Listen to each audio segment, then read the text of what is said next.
it's Jonathan Herps again, founder and CEO of Scale Up Growth Partners. Welcome to our Stories of Scaling Up series, where we're chatting with owners, managing directors, founders, and business leaders of scaling companies. It centers around their entrepreneurial journey so far and their aspirations for their companies. Today, I'm speaking to, and I'm going to apologize in advance if I bugger up the pronunciation. So Mathieu Mingant, is that right? Yeah, perfect. On spot. Perfect. And he is CEO of Atesis Capital. So welcome, Matthew, and welcome to the series. Yeah, thanks for the introduction, Jonathan. It's great to be here. Yeah, I'm looking forward to the conversation. So tell me, what do you and Atesis Capital do, and how long have you been doing it? Yeah, so look, Atesis itself, we're more of a brand as opposed to just one company. And within Atesis, we've got three different branches. So we've got an IT company, we call Atesis IT. Initially, what we're doing previously is we're providing end-to-end solutions for pretty big customers. I'm sure you know Sydney Water, HSBC, and New South Wales Services. So we were doing that for a while, but slowly throughout the years, we transitioned to focus more on blockchain development and consulting, which is what we do now. So that's the first branch of the company. Secondly, we've got Atesis Capital. As you mentioned, that's a venture capital firm. Here, we're working with crypto startups, helping them grow during their early stages. So we do anything from carrying out marketing campaigns to helping them provide advisor. You know, what should the mechanics of their token look like? How should their business model be carried out? That sort of stuff. So with these companies, we also invite them into our network. We connect them to other venture capital firms, developers, advisors, that sort of thing. And the last aspect of our business, we've got an NFT advisory. What we're doing here is we're helping NFT projects scale by developing a strategy for them, and we help them on the execution as well. This could be anyone who just has a simple NFT concept in mind and hasn't even done anything yet. So we'll help them throughout the whole life cycle. Or it could be an NFT project that has already been halfway through their development and they just need that advisory. So that's where we come in. We establish a roadmap. We might connect them to smart contract developers, help them build their Discord, build a genuine community, and we take it from there. So Atesis is really more of a brand, but within that, we've got the three companies. In terms of how long we've been doing this for, we got into crypto pretty early, around 2017. So we're working together around then. But officially, the venture capital firm started in early 2021. So it's been about a year and a half. And the NFT advisory, that came just a couple months after, during that NFT hype phase, which was April, May 2021. I don't know if you know, have you seen those Bored Apes NFTs? Yeah, I'm going to actually deep dive you in a couple of those points you just made, if you don't mind. Yeah. So let's talk about blockchain versus crypto first. Now, and I'm going to give you a very high level thing. So essentially, as I understand it, crypto runs on blockchain. And take that a step further, I'm a director of a superannuation fund, and one of the things initiatives we're looking at doing is how do we deliver is probably, I'm not sure that's the right term, investments via blockchain. Now, for those who are interested, the Sydney Stock Exchange is looking at doing the same thing. I'm not quite sure where they're up to at the moment. So can you firstly take me through difference between blockchain and crypto, because crypto has a bad name in some areas, and then tell me about NFT, which is, as I understand it, is a non-fungible token. I may have got that wrong, right, or wrong. Just give me a minute or two on both those subjects if you can, just to let's do some education.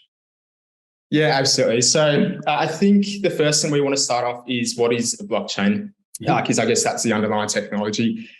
To put it simply, without getting too technical, a blockchain is a system where all the information recorded on it is immutable. So once you have information on the blockchain, it can't be changed. What's interesting about the blockchain, though, is it's a decentralized network. So what that means is no one actually controls the network, unlike something like think of an SQL database where someone who's in charge can actually change the entries. So what this does is it removes the need for any third parties. And obviously, we know third parties nowadays, they take large fees with it, which no one likes. With the blockchain as well, the transactions are also instant, very low cost and fees. You can send money from one person to another person anywhere in the world at, a couple cents almost instantly. So that's the blockchain itself. It's just a network that no one controls. Now, in terms of what a cryptocurrency is, think of a cryptocurrency as a digital currency which is built on. I just wanted to take you back, Mathieu. As I understand it, the blockchain can be open or it can also be a closed network, i.e. the ASX. So it can be either or. Public or private, Yeah. And one of the things for blockchain is, for instance, land titles. Looking at potentially registering land titles on a New South Wales government as an example, closed blockchain, but it means that the whole transfer process becomes easier, as I understand. Yeah, correct. So you could have a closed or open one, like you mentioned, private or public, what we call it. Yep. And it's just who do you want to open up to everyone, or is it a closed circle? Who you share the blockchain with? So crypto. Yeah, crypto. So crypto is, think of it as a digital currency that's been built on the blockchain. What's interesting about crypto is all the transactions are highly encrypted. So you don't have to understand the whole mechanics of cryptography. What that means, long story short, it means it's really secure. The difference between a cryptocurrency and let's just say the credit in your online bank account is cryptocurrency is decentralized in nature. So like the blockchain, no one actually controls it, as opposed to your bank account, which is obviously controlled by a central authority. So what's exciting about cryptocurrencies is that you don't have to trust the bank. And in modern society, we know how corrupt banks can be.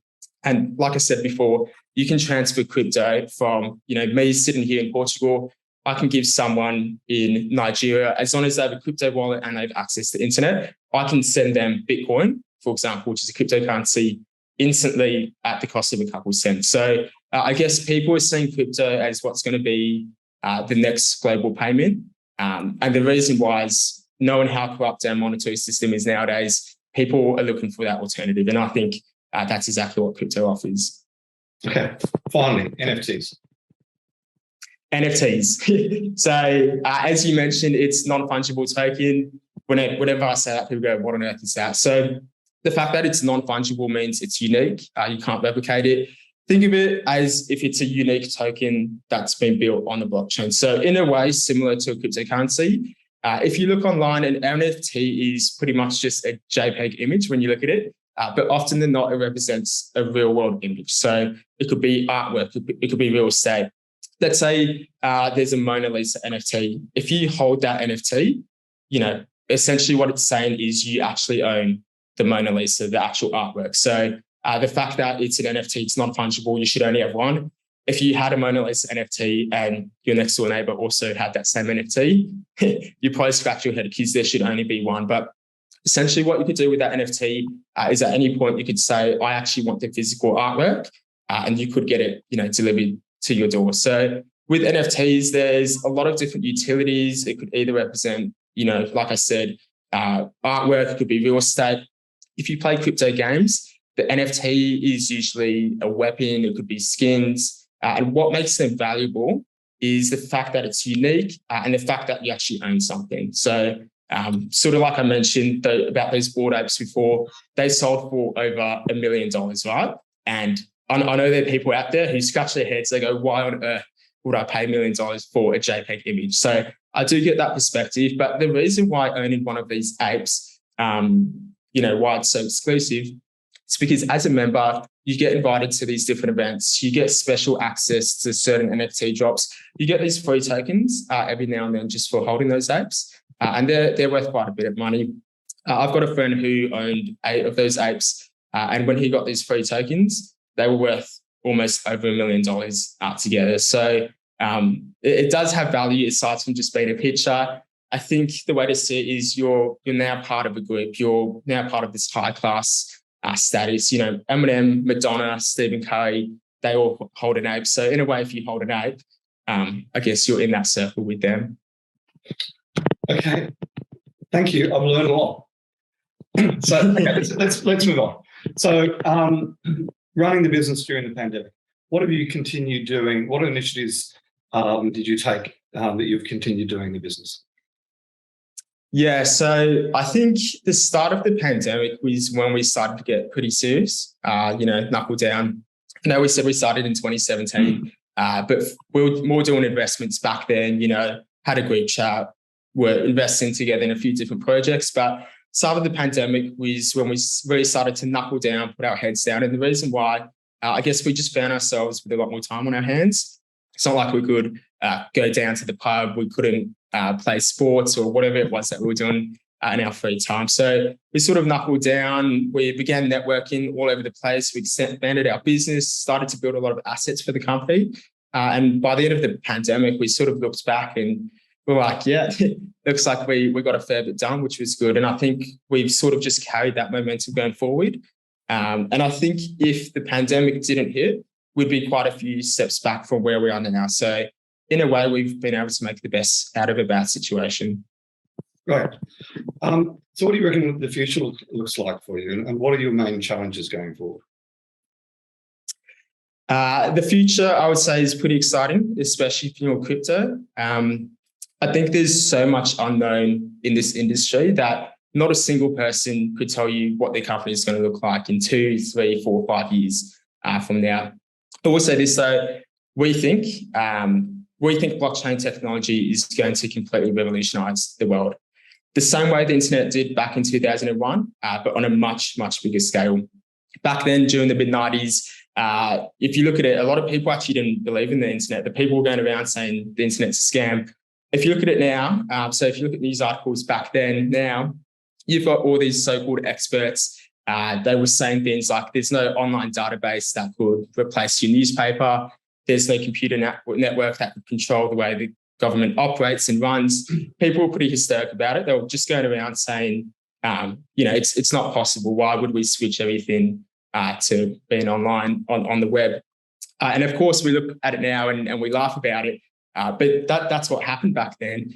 I think the same thing will happen with crypto. Everything will be put on the blockchain. It's only a matter of time before we see adoption come in.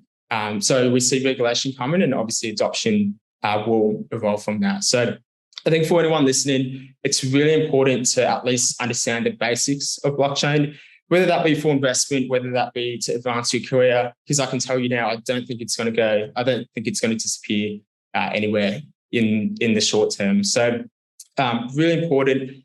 As us for a company though, the future does look bright. What we're doing is we continue to work with a lot of exciting startups. Our last investment and projects we work with is one called Meta Hollywood.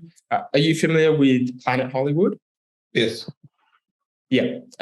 To sort of explain, they have these franchises in the US. They're pretty much cafes where you walk into and you sit down, order your meal, but on the wall could be, an Elton John with guitar or that sort of stuff. So Planet Hollywood have actually created a crypto company called Meta Hollywood, which we've invested in. Pretty exciting stuff. They've got Megan Fox and 50 Cent on board, which is pretty cool to work with them. And we're also currently talking to this company called Pixel Links. Are you familiar with, do you know who Richie Horton is? Also known as Dead Mouse. I know the name. Yep. Yeah. Dead Mouse, he's a really famous DJ. He might be maybe a little bit younger for your time. But come on. Hey, just being honest here. But no, he's a really famous DJ, but he's also a super, super smart engineer. So he's created this metaverse project with about 50 other people. What they're doing is they're building a metaverse, but for music. I don't even want to try to describe what they're building because I'm probably going to just butcher it and not do it justice. But yeah, I guess being able to work with these type of people and actually seeing how creative some people are in this industry, it's pretty exciting. Very last thing I'll touch on in terms of what we're doing, we're in the middle of expanding as well. So we're about to set up overseas in Portugal. I'm in Portugal right now. So you might know Lisbon's probably one of the biggest crypto hubs out there, which is exciting. I'm actually, it's pretty good. They've had a lot of migration over the last couple of years because they've got a lot of laws and I guess it's favourable for taxis if you set up in Portugal, which is good. So setting up in Portugal, and we're also creating a Web3 fund. So at the moment, talking to sophisticated investors, hedge funds, family offices, that sort of stuff. Thank you. Your point about technology, one of the things I talk to my clients about often is how, 3 to 5 years from now, technology will have changed everything. blockchain, etc. And a good example of that was when I did my MBA, and I'm now going to show that I'm a bit older than you. I did my MBA in 1991, and the internet was not even mentioned in my MBA. It didn't get a mention at all. Didn't get a mention at all. So that's how much things have changed. And they talk about Moore's law, and if you look at that the swish behind me, the exponential growth of technology is going to affect everybody. I agree. So listen, tell me your biggest learning since you've been a business owner. A couple of things. I think the first one would probably be lead by example. For people in your team to follow you, I think you need to earn their respect. If I'm not working hard as a business owner, I can't expect other people to do the same. Another thing, I think it's important to treat people well. I know it goes without saying, but I think, having worked for other people in the past, it's pretty shocking how some business owners actually treat people. So I think for me, what I try to think is, how do I want to be treated? I want my business owner to be really open-minded, want them to listen to my ideas, take on my feedback, all that sort of stuff. And as we know, the happier everyone in your team is, the better it is for your business. And lastly, I think it's really important that you and your team carry the same vision. The last thing you want is someone in your team not being passionate about what they're doing, or not really seeing the purpose of the tasks they're meant to carry out. So what we do to sort of avoid this is every couple of months we hold these big meetings where we sit down, have a really open discussion where we pretty much talk about anything. We talk about where we're at, what we're doing well, what we're doing not so well. Are we happy with our progress? What do we want to sort of focus on in the coming months, short-term, long-term, mid-term as well? So I think if you're able to have these really open discussions with your team and get everyone to contribute and make sure you're all on that same level, it's going to do a lot for you and your company. Great advice. So tell me, when you think of the word successful, who pops into your mind first and why? Successful. There's a few to pick from. I would probably say Kevin O'Leary, or Mr. Wonderful, as I like to call him. The thing I like about him is not just the fact that he's built. Correct me if I'm wrong. He's on American Shark Tank. Is that right? Yeah, that's right. He's the really aggressive one who, so he's on Shark Tank.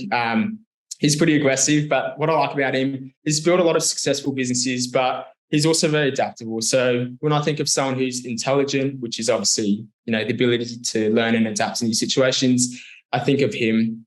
If you look at his track record, he's got businesses in almost every industry: human resources, IT, investments, venture capital. He's got a venture capital firm, and now he's also pretty big into crypto. So if you look at what he's done with him, even if he's unfamiliar with a certain industry, what he'll do is he'll take the time to educate himself. He'll become an expert in that field himself. Then what he does is he looks for gaps in the markets and obviously finds a way to make a business and make money out of that. So I think because he's so versatile, to me, he's quite appealing. Great. Yeah, that's my favourite question. Most of the other questions tend to reinforce, CEOs tend to reinforce each other with some small changes. But the successful question, some of the answers we've had are fabulous. Everything from grandmother, mother's brother, Tom Cruise, it's a huge range of people. And also the definitions of successful too, which is it's worth just listening to the series just to understand different approaches. Tell me, are you a reader? Podcasts? Listen to podcasts? Anything you'd recommend? Books, not so big. I think I spend most of my time just reading through crypto articles or white papers. One of my buddies did recommend The Lean Startup by Eric Ries. Have you read it? Excellent book. Good read. So probably add that one to my list. I'm a lot bigger on podcasts. So I get most of my macroeconomic insights from this company called Real Vision. It's run by a pretty successful guy called Val Power, really smart guy, very successful hedge fund manager. If you want to keep up with the economy or interested in investments, definitely recommend. For fun and I guess motivation, I listen to this guy called Andrew Huberman.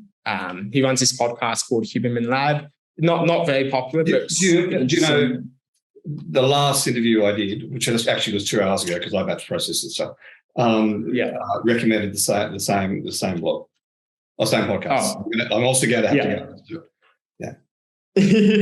Yeah, beautiful. Well, he's really interesting. He's this American neuroscientist, and what he does is he explains the science behind how your brain actually works and all these little neurological processes we face day to day. And it's interesting to understand the actual effects of mindset, and I guess the different ways us as humans we can optimize ourselves to be the best version. So it's interesting because he speaks about humans as if we're these robots that need to be configured for optimization.